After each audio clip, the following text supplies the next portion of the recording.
Om Vakratunda Mahakaya Suryakoti Samaprabha Nirvignam Kuru Me Deva Sarvakaryeshu Sarvada Om Shri Mahaganapataye Namaha Om Shri Gurubhyo Namaha Harihi Om Sadashiva Samarambham Shankaracharya Madhyamam Asmadacharya Padyantam Vande Guru Paramparam Asmad Gurubhyo Namaha Shruti Smriti Purananam Alayam Karunalayam Namami Bhagavatpadam Shankaram Lokashankaram Shankaram Shankaracharyam Keshavam Badarayanam Sutra Bhashya Kritau Vande Bhagavantau Punah Punah Ishwaro Guru Ratmeti Mukti Bheda Vibhagine Vyomavad Vyapta Dehaya Dakshina Muktaye Namaha Om Shri Medha Dakshina Mukti Swamine Namaha Om Sahana Vavato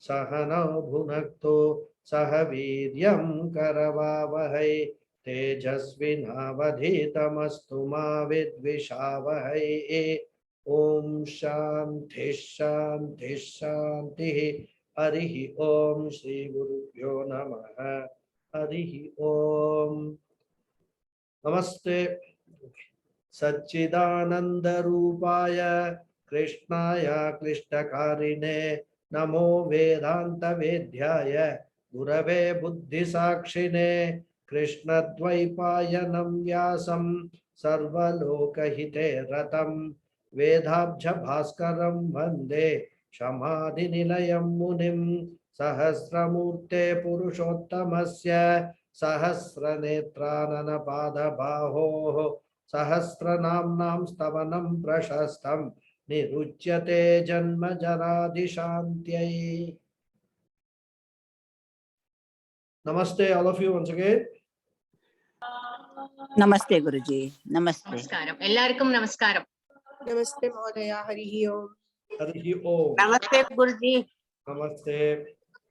So in the last class, we saw the Dhyana Shlokam Sashanga Chakram Sakirida Kundalam Sapita Vastram Sarasiru Hekshanam Sahara Vakshastala Shobhikaustuvam Namami Vishnu Shirasa Chaturbhujam.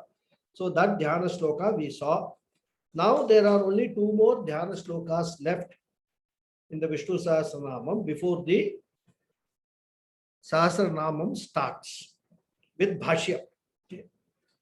And these Dhyana Slokas are taken together because they form a complete sentence when they are taken together. Okay. So I will read the Dhyana Slokas and then I will explain.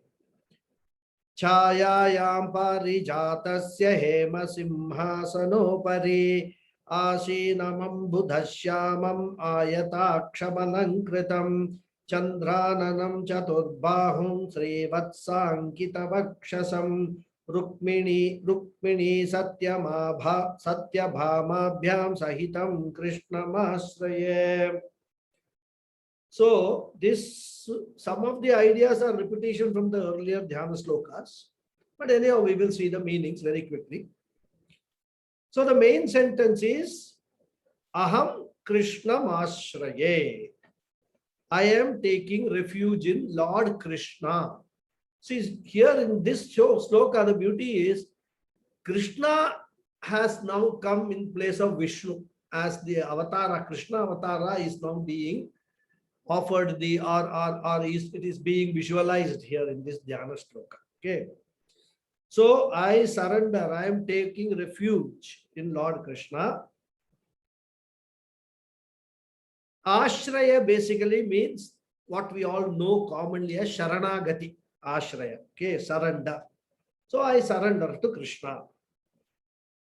The word Krishna itself has many meanings in the Sanskrit language. Generally, when you look at all our scriptures and all, Krishna means the one who is dark complexioned. This is the common meaning. That's why even Veda Vyasa was called Krishna Dvaipayana Rishi, right? So there Krishna again referred to dark complexion. Here also when we say Lord Krishna, Krishna, one of the meanings that is dark complexion. Another meaning of Krishna is the one who purifies the heart. This is another meaning of Krishna. And there is a third meaning. Krishna means Ananda Murti. The word Akarshatvam or Akarshanam is formed with this word Krishna, Krish Dhatu, Akarshan. Same Dhatu, several meanings are there. Okay. So I take refuge in that Krishna. Here the word, the meaning of dark complexion will not add anything to the sloka. So what we have to take the meaning? We have to take the meaning, the purpose for which we are doing this Vishnu Sahasranama Parayana. So the meaning we can take is, I surrender to that Krishna who purifies the heart. For the purpose of purification of my heart, I bow to that Krishna, I surrender to that Krishna, Krishnam Ashraye. Okay. For my happiness, because he is also Ananda Murti. So Ananda Murti can give us all Ananda that we want, isn't it? And again, there is one more implied Sankalpa. I am not doing this, I am not taking refuge for any material gains. Because any amount of material gains will not help me in gain peace of mind. In fact, the more material gains, the more peace of mind we lose. And this need not be explained because we have all experienced it throughout our life. The more we get material things, the more we are worried about losing them. So we do everything, keep on worrying about it. And that itself, that worry itself is all Ananda, peace of mind is gone in that, right? So I am taking refuge in that Krishna who is Ananda Murti, who can give me happiness, who can purify my mind, because he can bless me with happiness, peace of mind, etc. That is why I am taking refuge in that Krishna. So Krishna Mashraye. Now what type of Krishna? All the other words are all explaining what type of Krishna is being referred to here. Okay.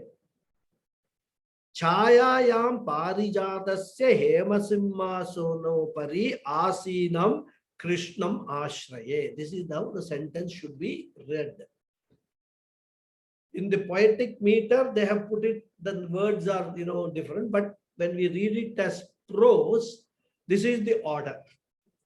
Chayayam parijatasya. Or in fact, we can put it the other way. Parijatasya chayayam hemasimhasono pari asinam Krishnam Ashraye. This is how correct sentence, prose sentence in Sanskrit will be. So parijatasya chayayam means what? Parijatam is a very, very important tree.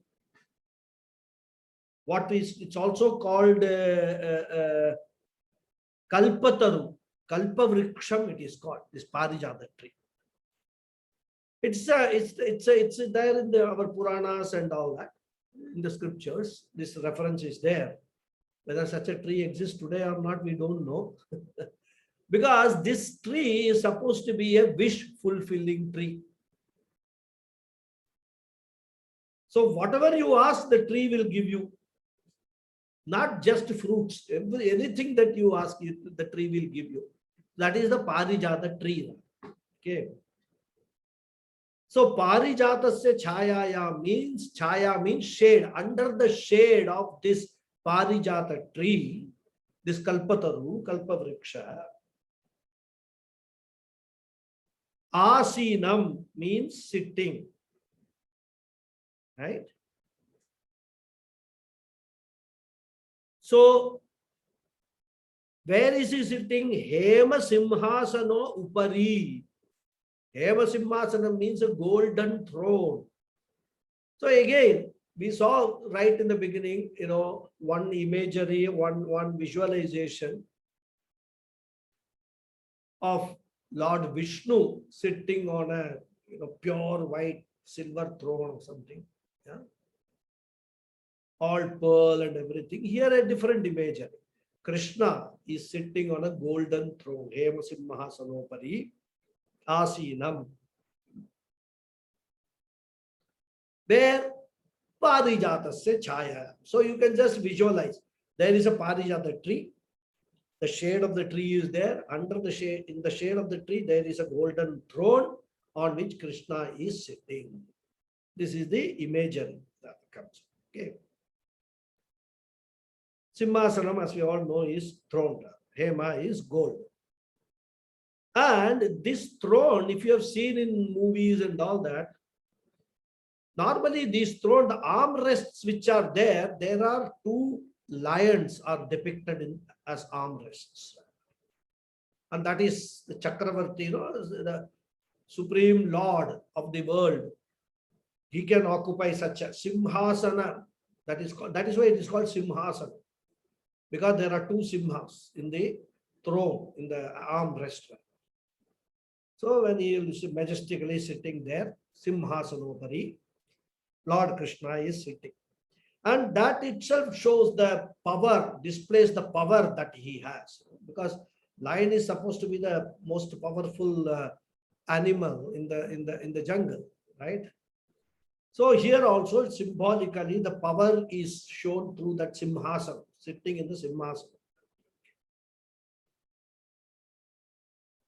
So whenever we are actually doing this visualization, in our mind, we must bring all the qualities of that Krishna. That Krishna as the creator of this world. The whole Bhagavad Gita, you can bring it in your mind, in fact. Okay. The Ishwaratvam of Krishna, creator, sustainer, and resolver of this world. So he is the one, he is described here as the one who is sitting on the Simhasana. Then Ambudashyamam. Next word, right? Asinamam Ambudashyamam. Asinam Ambudashyamam. Ambudashyam. Ambuda means, Ambu means water. Da means giving. So Ambu Dadati iti Ambudaha. And Ambuda is another name for clouds because they give water, isn't it? Megha. So earlier we saw Meghashyamam. Here the same idea is given with a different word, Ambudashyam. That's all. Okay, this is the beauty of the language, because you can use so vast vocabulary is there in the language that you can use different, and the usage always depends upon the meter of the sloka. How many letters that you want, and you will find that 2-letter, 3-letter, 4-letter, 5-letter, same meaning words will be available in the language. So what the poets do is they actually have got so much knowledge, like Kalidasa and all that, so much of vocabulary, so they know that the same meaning, that's a 3-letter word is what I want, so I can put that word here. Megha is a 2-letter word. Ambuda is a 4-letter word. But meaning is the same. Okay. So that is how, the poetry they do Sanskrit in Sanskrit. So Ambuda Shyamam. We have seen that. So dark hue, right? Cloud. Megha Shyamam. Shyamam means that black and green mixture, that hue, that color. Yeah, Shyamam. So Ambuda Shyamam means the one who has got a complexion like the dark clouds. Shubhraya, Bhraya, Adabhraya, and all we saw, so many things we saw. Then Ayataksham. Aksham means eyes. The one who has got beautiful eyes. Ayataksham. Okay. Long and beautiful eyes. We have seen earlier Kamalanayanam and all. Here the Kamalam word is not used, and in fact, ayata also same kind of meaning, only without referring to a lotus, long and like a lotus eyed only. One has beautiful eyes. Okay. Alankritam. Alankritam means decorated, very well dressed, very well nicely, one who is adorned with lot of beautiful ornaments and very royal dress and all. Alankritam. Alankara word is there, Chandrananam. Ananam means the face. Chandrananam means the one who has got a face like the moon. So, two meanings we can take. His face radiates light like the moon, and also that light is a cool light. It is not a hot light like the sun's light. So both the meanings, the one, he has a face which radiates a cool light. We get some tube lights and all, cool shade and all.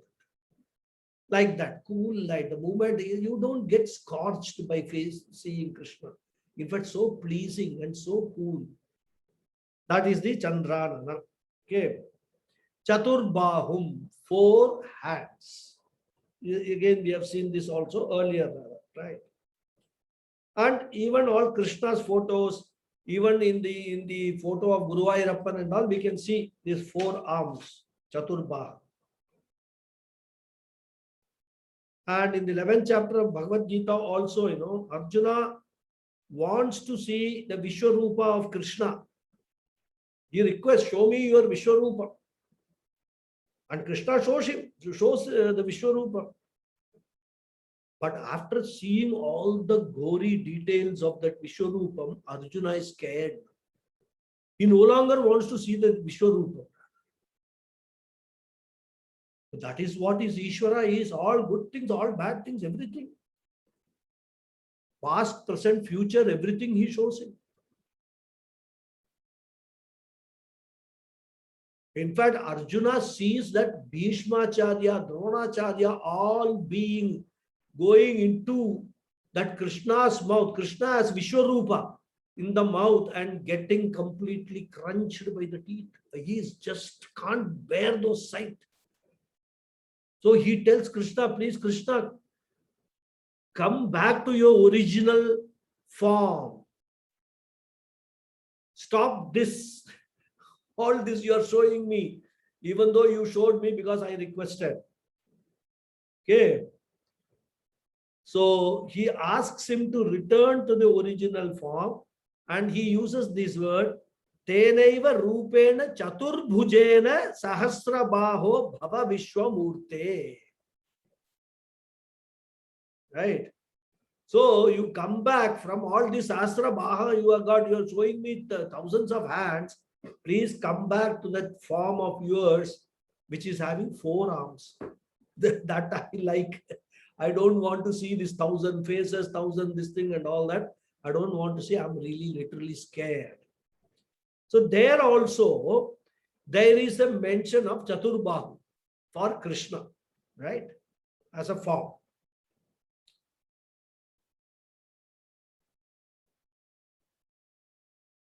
So what we have to understand from that even Vishwarupa Darshanam, that chapter, is that Ishvara is one who can manifest in Ekarupam, then go back to Vishwarupam, and then again come back to Ekarupam. And that's exactly what Krishna does in Bhagavad Gita. So when we are actually chanting, we are getting more and more close to understanding this entire Vishnu Sahasranamam. We must bear in mind all these things, these qualities of Ishvara. So when we say Vishwarupa, does not necessarily mean that Ekarupa is not Ishvara. He can manifest in Ekarupa as Vishwarupa and also come back to Ekarupa form rather. Okay. That's the original Krishna form. So from Ekarupam to Anekarupam and then back to Ekarupam. And this also signifies that actually there is no difference between Eka Rupam and Aneka Rupam. When you see Eka Rupam, we should be able to see Aneka Rupam in that Eka Rupam. If we are able to see that, these fights and all will take place. You know, I am a Shaivite, you are a Vaishnavite, I am this, I am that. Even within one, order, there are different streams and everybody fighting with each other. I am superior to you. Your philosophy is inferior to me. All those kind of, I would say, foolish understanding and foolish childish fighting. The mind will be mature enough to discard all those kind of things.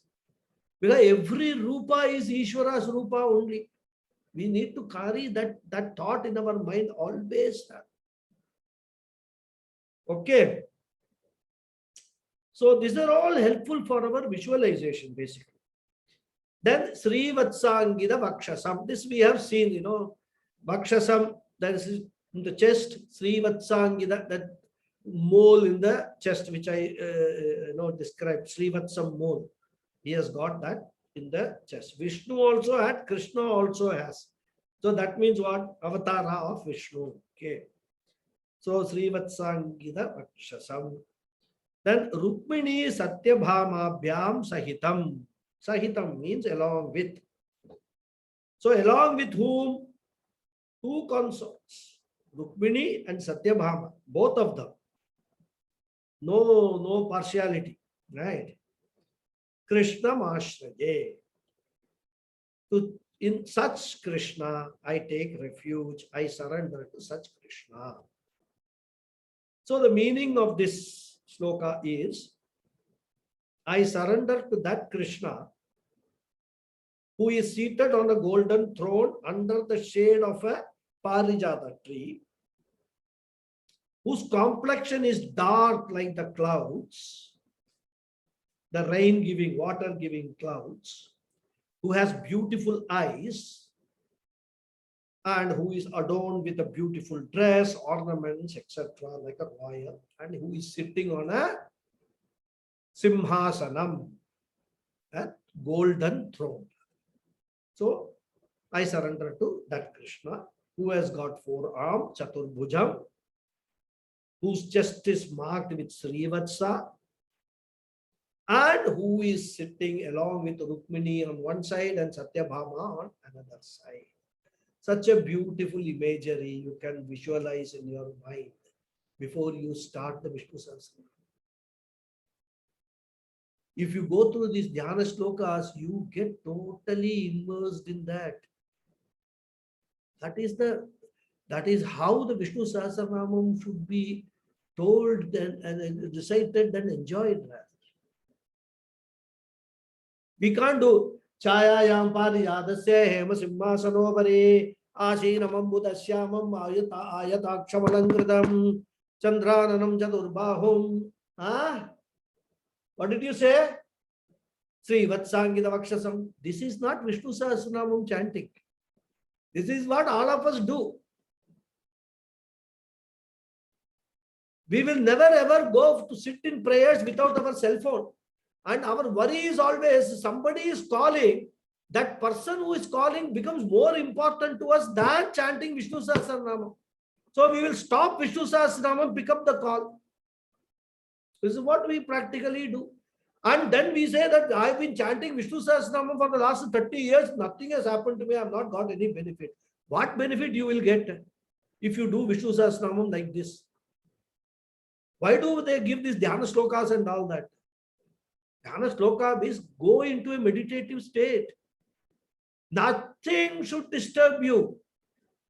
Even if the ceiling is going to fall on you, you must be in the meditative state.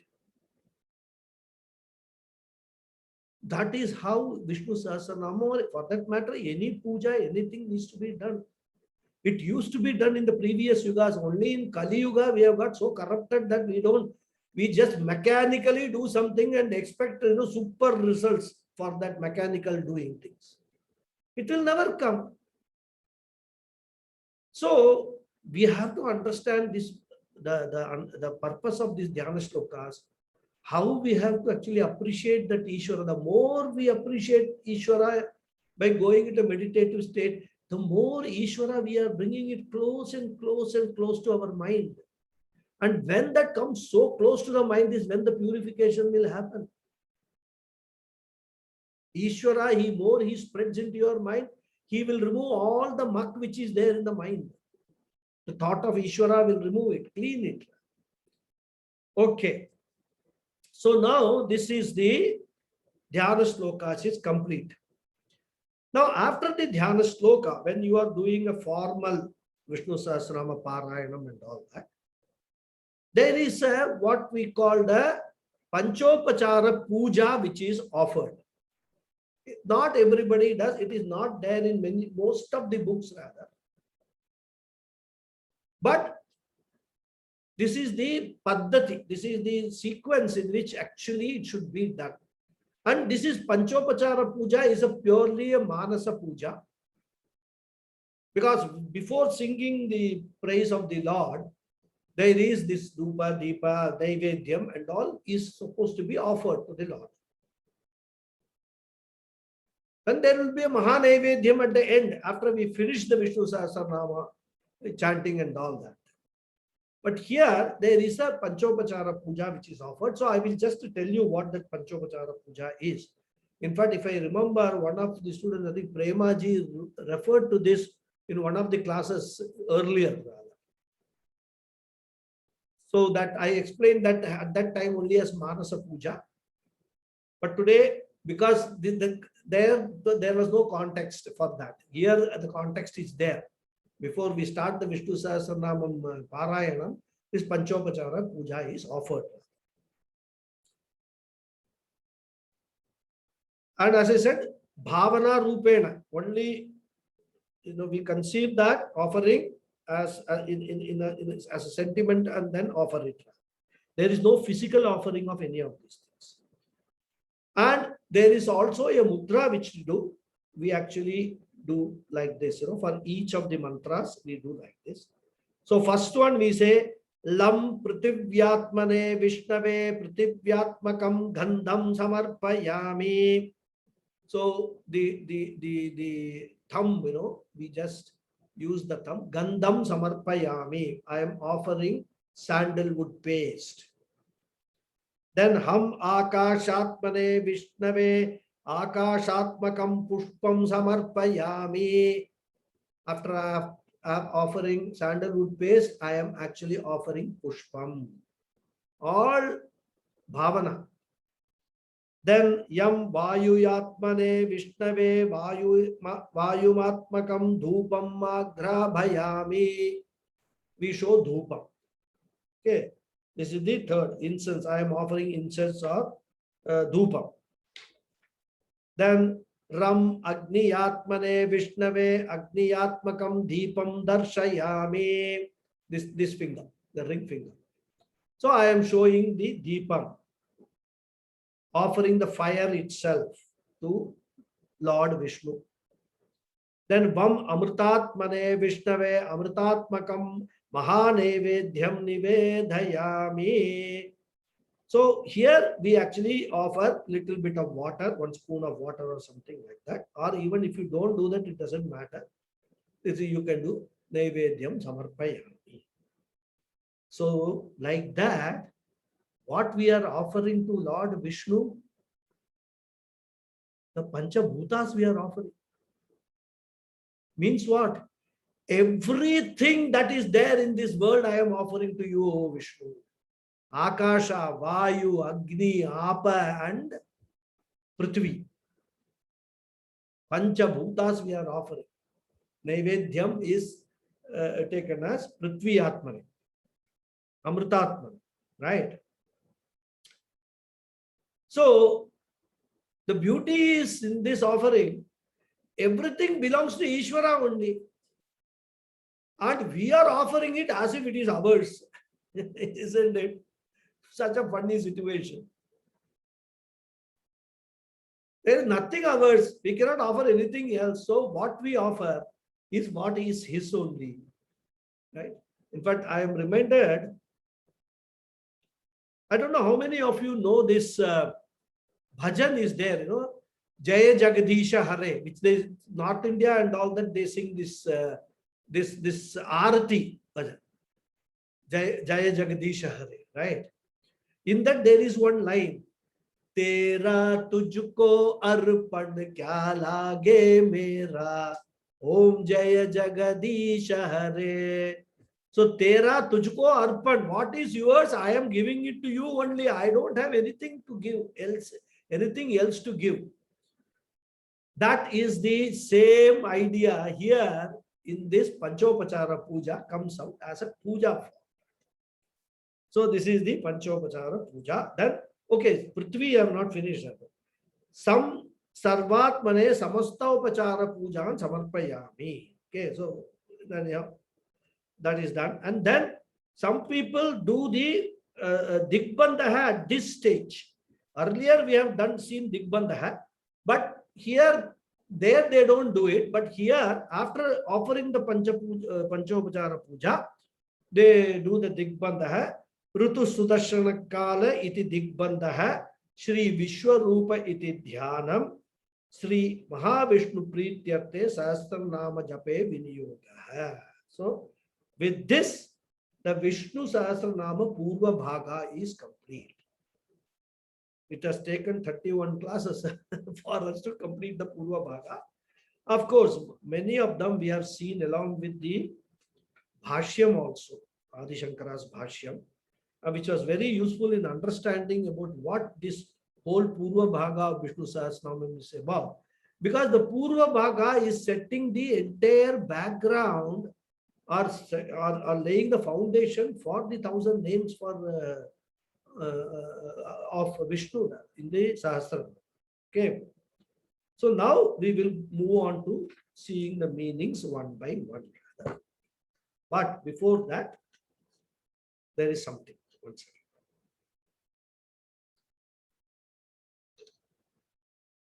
Before going into the each and individual namas, Adi Shankara gives a background, an introduction, a commentary, or so what we can call introductory commentary, to make certain aspects of the 1,000 names, to clarify certain aspects of these 1,000 names. That is there in the, if you see the book where the Purva Bhaga ends and the Sahasranamam starts, right in the beginning, he gives that commentary. I will just tell you what exactly he wants to convey. There are certain aspects of this Vishnu Sahasranamam, very important aspects which we have to bear in mind when we are chanting Vishnu Sahasranamam. And we may not realize that these issues are there in Vishnu Sahasranamam, but Adi Shankara brings out so that if we are scholarly and we know about these things, the questions, whenever it comes in, the answer is here. It is given here. Okay. So he says that in Vishnu Sahasranama, even names like Aditya are given. Aditya means what? Sun, Surya Devata. So what he wants to highlight is, in Vishnu Sahasranama, don't look only for names of Vishnu and avatars. There are the other devatas are also mentioned in the Vishnu Sahasranama. And that indicates that all the names, whatever name, whichever devata you take, they are all names of that Parameshwara only. Even the word Vishnu also is the name of the Parameshwara only. That is how we have to understand. And then he quotes 2 slokas from Vishnu Purana, which says that words like Bhutatma, Indriyatma, Pradhanatma, Atma, Paramatma, all these are nothing but names of Parameshwara only. So this is another aspect he is clarifying. So whenever we come across these kind of name, Bhutatma and all that, it is name of Parameshwara only. Don't think Bhutatma is there is a Bhuta and there is a Atma and all that. So just clarifying it. So what it means, every praise given to any Devata is only the praise of Parameshwara.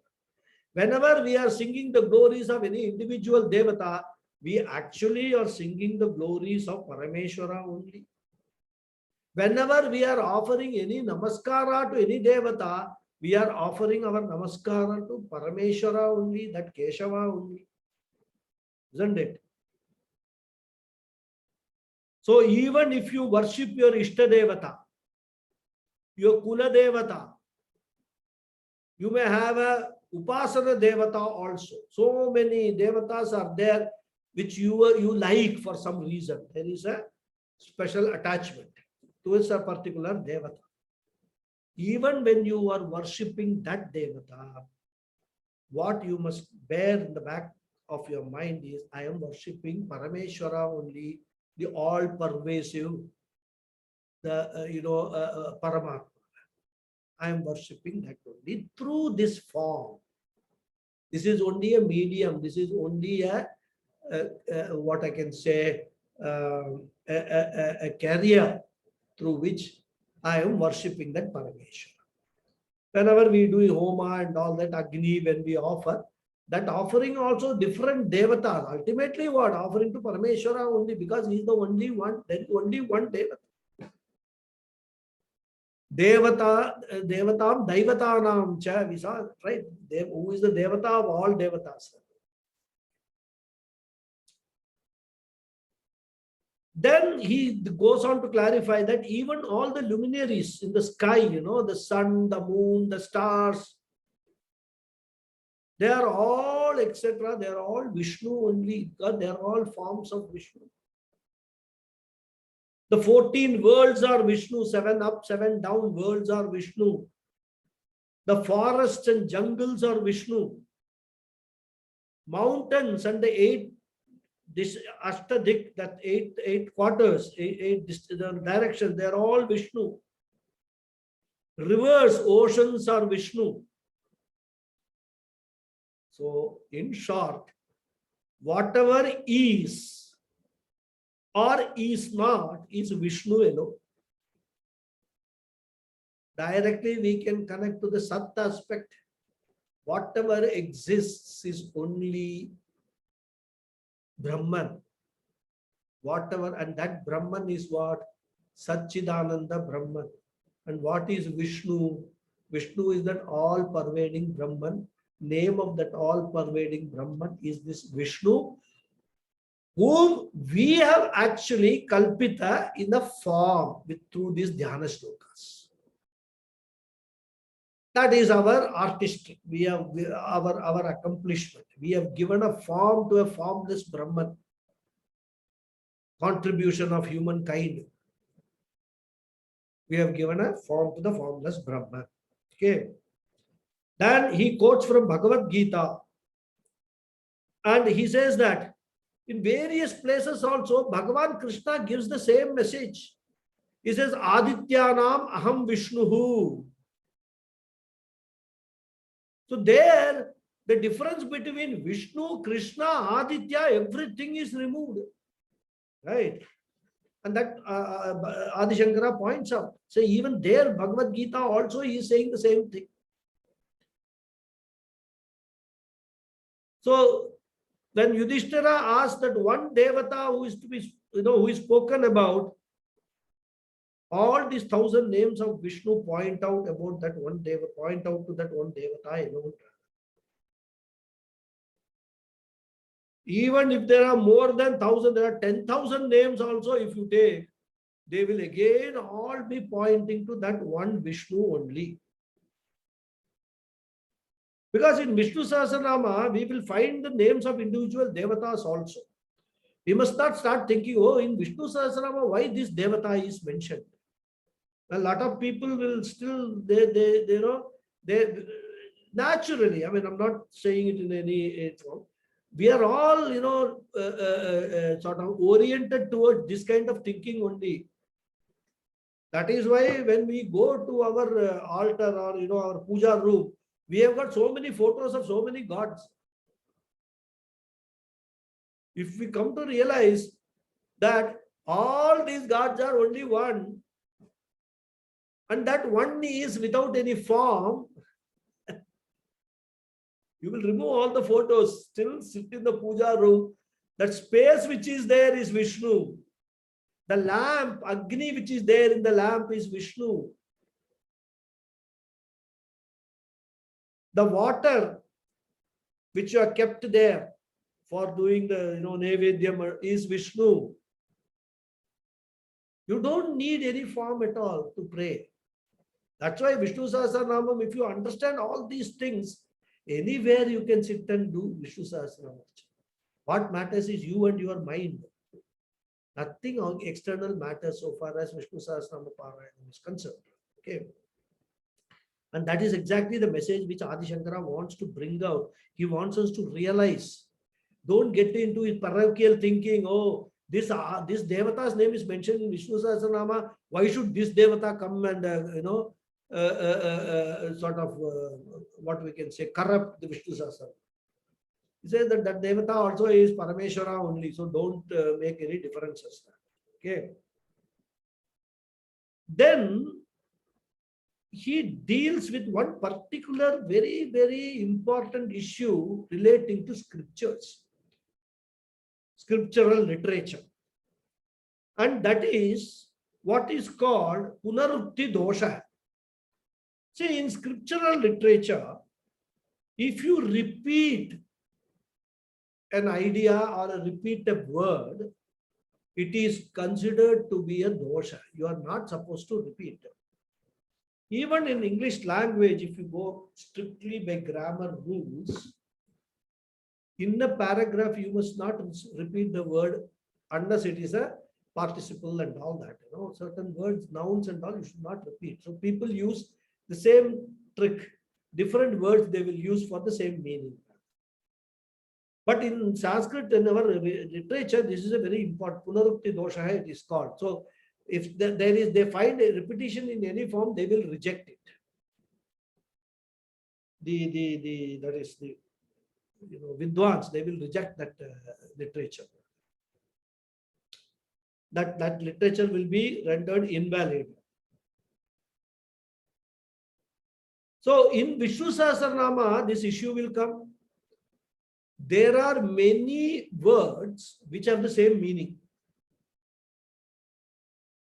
For example, there is the word Sripati and Madhava, both meaning the consort of Lakshmi. Sripati and Madhava. So now somebody can say, you can't use both. Both are meaning the same. So Punarukti Dosha is there. But what Adi Shankara says, and this is he saying with authority on Sanskrit grammar, he says that even though the meaning is same, the words are different, they are derived differently in Sanskrit grammar from different dhatus. So this dosha will not be attracted. See how much deep he goes into this. Every aspect, when he is dealing with the scripture, he deals with all aspects of the scripture. It's not just, okay, this is fine and all that. And that is the benefit that we are getting to understand when we are seeing a scripture, anything for that matter, how we need to look at it. So he says that there are different shabdas, even though the meaning may be same. So there is no Punarukti Dosha. Again, he says that there are some words like Vishnu, Vasudeva, Padmanabha, and so on. They are repeated. More than once it occurs. Some of the names occur 2-3 times in Vishnu Sahasranama. But again, he says that they are derived differently. So Punarukti Dosha is not there, even though form-wise they are the same, but the derivations are different. And he actually, when he is dealing with the individual names, for example, the word Vishnu, he will give 2-3 derivations, different derivations, so that there is the Punarukti Dosha is not attracted. So that aspect, and it's a very, very technical aspect. Common people like us, we may not be very much appreciable of this kind of, we may not appreciate what this is. But scholars and all that, for them, these are all very, very important things. So Adi Shankara clarifies those points also. Okay. Then he goes on to say, wherever there is a word in masculine gender, that shows that Lord Vishnu is directly addressed. This is all for understanding all these things. You need to have a certain good understanding, knowledge of Sanskrit grammar. Okay. So this is how, we get more and more knowledge. So the words which are in masculine gender, we have to understand they are directly addressed to Mahavishnu. Then there are words in feminine gender also, which is used in Vishnu Sahasranamam. And he says that they are addressed to their respective devatas. Even though everything is Parameshwara only, but respective devatas, the feminine gender refer to the respective devatas. Because devata itself is a feminine gender word. Okay. That becomes a substantive, that devata. And he says when there is a name in neuter gender, then the Swarupa of Vishnu, the Brahman Swarupa of Vishnu, the Arupa Swarupa of Vishnu is spoken about. Sachidananda Swarupa of Vishnu is spoken about. And they are all adjectives to Brahman, being in neuter gender. Brahman also is a neuter gender word. So this is another, from a grammar point of view, he explains how we need to understand each word, whether they are referring directly to Vishnu or referring to one Devata or referring to the Brahman, which is the Jagat Karanam Brahman. So all three genders are applicable to the same Vastu. So when you say Parameshwara, we must not think Parameshwara means a male, Parvati is a female. All these kind of ideas and all, we should slowly get rid of them. There is no difference between Parvati and Parameshwara. There are two words, one in masculine gender, another is feminine gender. There is no Parameshwara without Parvati. There is no Parvati without Parameshwara. They are one and the same. Ardhanarishwarar is the embodiment of the same concept. Our religion, our culture is so subtle with these ideas. Other people cannot even think or appreciate all these things, and that is why they get misled, misunderstand, and all that. Okay.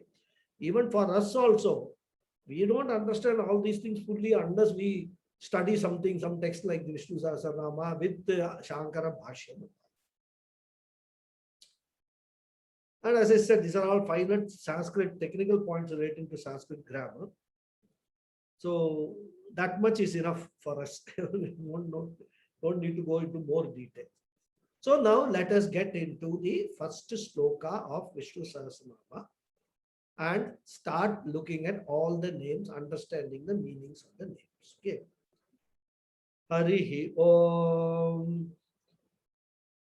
Vishwam Vishnur Vashatkaro Bhuta Bhavya Bhavat Prabhu Bhuta Grit Bhuta Brit Bhavo Bhutatma Bhuta Bhavana. So we again offer our namaskarams, our salutations to Lord Vishnu and start understanding the meanings of each of these names. So the first sloka has got 9 names. Vishwam, Vishnuhu, Vashatkaraha, Bhuta Bhavya Bhavat Prabhuhu, Bhutakrit, Bhutabhrit, Bhavaha, Bhutatma, Bhuta Bhavanaha. So there are 9 names in the first sloka. We will see the meaning of each of these names. Vishwam is the first name. Vishwam, generally we know Vishwam, the meaning is the whole world, right? But here, the meaning that we need to take is Vishwam as the name of the Lord means the one who manifests as this entire universe.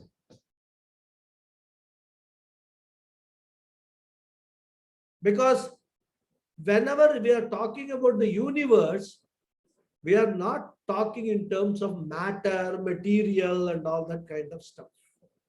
We are talking it in the name of talking about universe in the sense of the Lord himself. He himself is the entire universe who is manifesting as this universe. Jagat Karanam Vishnu. That's what we see. And Adi Shankara, for this first name, unlike many other names, he goes into a very detailed explanation of this word Vishwa. Because that is very, very important. As I told you, the whole thing is about expanding our mind from a narrow parochial thinking to a very broad thinking. From individual to the total.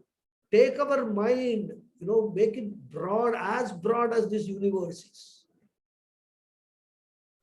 That is what is the purpose of all our scriptural literature, all the things that we do. That's the purpose. So Adi Shankara, the very first word Vishwam itself, he deals with it in a very detail. He gives so many meanings of that word Vishwam. I will not go through the Bhashyam because it will then take a long time. But what I will do certainly is I will explain the approach of Adi Shankara. And then I will, wherever some sentences from the Bhashyam are there to explain that, I will quote those sentences. But I will not read the whole Bhashyam. Okay. So he gives a very elaborate explanation of this word Vishwa. He starts by saying that the Lord being the cause, the Jagat Karanam of this universe, is called Vishwam. And then he goes on to expound the word Vishwam from various angles. So the very first point he makes is Lord is called Vishwam because he is Jagat Karanam, cause of the world. So he is called Vishwam. He is Vishwam. What he has produced also is Vishwam. Okay.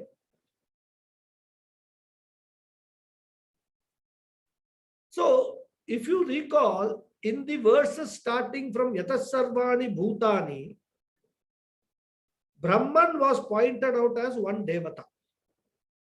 Single Devata, right? And that Brahman was essentially Nirguna, it was explained. But as the cause of creation, sustenance, resolution, we can include all that. Both being the maker and the material cause of this entire universe, that Nirguna Brahman becomes Saguna Brahman. Because Nirguna Brahman on its own cannot create anything. It does not have any power to create. Nirguna Brahman, it can only bless the creation. So that's why the Brahman and Maya combination. What today scientists are talking about energy and matter. And they are now coming to discover that there is no difference between energy and matter. And he said that's what we have been telling for millions of years. In our Vedas, they say that there is no difference between Brahman and Maya. Maya is the material principle, Brahman is the consciousness principle. The entire world is made of these only two things, consciousness and material. Consciousness includes existence and also limitlessness. That is what Brahman Swarupa is. Existence, consciousness and limitlessness. And Maya is the material principle. Both put together only is this entire Vishwam. That's what we have been saying. Now scientists are slowly understanding what this whole world is all about. Okay. So both this Nirguna Brahman and Saguna Brahman are pointed out by this word Vishwa. Vishwam is a neutral gender word. Okay. So world is called Vishwa, and the word Vishwa is derived as Vividha Pratyaya Gamyam Vishwam. This is Sanskrit. Vividha Pratyaya means recognized through various cognitions, recognized in a number of ways. That is why it is Vishwa. One of the derivations of the word, meaning of the word Vishwa. Shankara is such a beautiful, he takes the word Vishwa. Normally we will give one meaning, but he gives so many meanings of that Vishwa, and it's so profound. Pujya Swamiji has dealt with it. It's very, very elaborately in his book. In fact, he has added his own to Adi Shankara's commentary. We'll see all that. It's very interesting. So there are many cognitions in the world. There is a flower cognition, there is a book cognition, there is a sound cognition, smell cognition. So many cognitions are there. Vividha Pratyaya Gamyam. So many different things are there. And because of that, when you want to refer to all these different things by one word, that is called Vishwa. And that Vishwa is that Lord Vishnu. That's what Adi Shankara points out. Okay.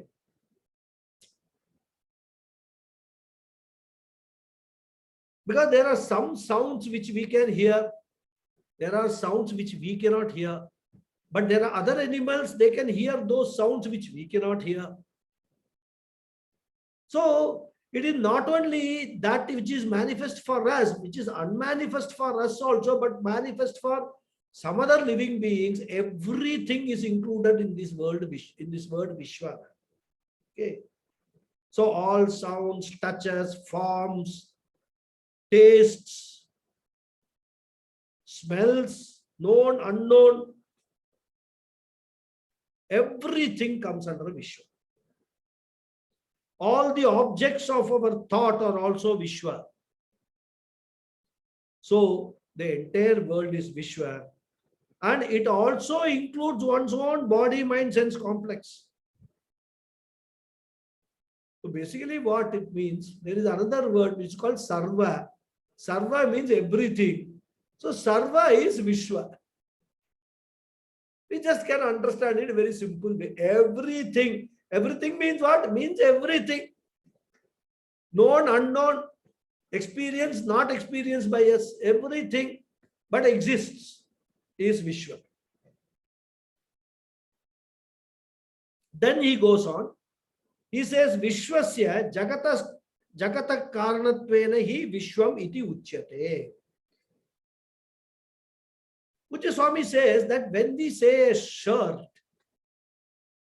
it indicates the fabric also, isn't it? A shirt is no different from the fabric with which it is made. We may not realize that when we say a shirt, we are actually referring to the fabric also. But the reality is that whenever we are referring to anything, we are also referring to the material with which it is made, isn't it? So the karanam of this shirt, which is the fabric, is always referred to whenever we are referring to the karyam, the effect. Okay, most time. So being the karanam of this entire universe, being the karanam of sarvam, that Brahman or Vishnu is called Vishwa. Vishwasya karanam Vishwa. That is what he says, the cause of this word, that Brahman is called Vishwa. Okay, I think I will stop here. It's almost 7 o'clock. Because when we come into this Karanam business, we need to understand this very, very carefully. Because the Shastras deal with this Karanam very elaborately. So which I will explain in the next class. Karanam means what? What type of a Karanam are we are talking about? Because a Karanam, when a carpenter or a goldsmith or anybody who is creating an ornament or a furniture, what will you say as the cause? Is the goldsmith the cause for making an ornament? Or is the gold the cause for making the ornament? All these questions will come up. So the word karanam itself, what is a karanam, is dealt with elaborately in our Shastras, which we will see in the next class. In the context of understanding this word Vishwam as Jagat Karanam. We'll see. Okay. Om Purnamadav Purnamidam Purnat Purnamudachyate Purnasya Purnamadhaya Purnameva Vasishyate. Om Shanti Shanti Shanti. Harihi Om Sri Gurubhyo Namaha. Harihi Om. Thank you very much, all of you. Namaste, Thank you, Guruji. Mama. Okay. Thank you. धन्यवाद महोदय हरि ओम हरि ओम गुरुजी हरि ओम Thank you, Guruji. Hari Om. Thank you. Namaskaram, Guruji. Thank you very much. Thank you very much. Hari Om. Thank you, Raghuji. Namaskar. Namaskar. Wonderful. It was very profound. I was following. I have the Puji Swamiji's explanation. I read it when the book was published. When the book was published and I got from the ashram, I read it, but I'm recollecting. You have made me recollect what I read already. Of course, I am mixing Puja Swami. Yes, I saw. That's what I'm. And something of my own and all. Yes, that's what I'm keep me. I mean, I just don't show my picture because I'm going from book to this. When you're saying I'm following this and then going from there. Anyway. It's easy for me when I look at the book and hear both simultaneously, But the inspiration to conduct these classes I got from Puja Swamiji's book only. Yeah, I don't know. Such a wonderful book is there. Even when I read the book, long ago, when I was in the ashram, I bought the book and started reading it. Honestly speaking, I couldn't understand much of these things. Yeah, it was from the talk from Rishikesh Ashram, right? This book was published. This talk was given in the Rishikesh Ashram. That's what I told you. Yeah, that's what I think. Yeah. That's what I heard when they gave us the book in the Salisbury Ashram. That's what they said was the based on talk. It was very, very nice. Thank you for making me call back what I recall. Okay, all blessings of gurus. Yeah, namaskara. Namaskar. Thank you. We'll see you next Wednesday. Yes, Wednesday. We'll see you next Sunday. No more. Wednesday. Yeah. No, for us, I said we are seeing on Wednesday. That's what I said with Sanskrit. Yeah, we are seeing on Wednesday. Yeah, Sanskrit. Yeah, that's what I said. Yes. Thank you, Raghuji. Hari Om then. Thank you very much, all of you. Thank you, Guruji. Thank you.